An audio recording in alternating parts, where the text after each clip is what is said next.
anën shpirtërore ekzistojnë dy energji. Energjia mashkullore dhe energjia femërore. Nuk ekziston gjini gay, nuk ekziston gjini lesbike. Ne ngatrojmë gjinin me preferencat.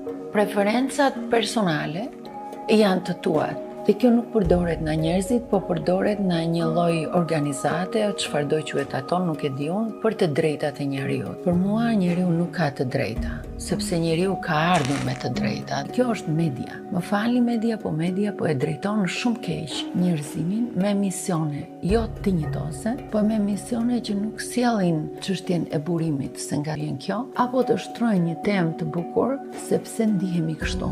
Edhe nuk është e thjeshtë pse duhet ta reklamoj këtë gjë, sepse kemi arritur të bëjmë gjërat personale publike dhe gjërat publike t'i bëjmë personale. Dhe kjo nuk është e denjë për veten tonë në radhë të parë, por as edhe për ata që duam rreth nesh.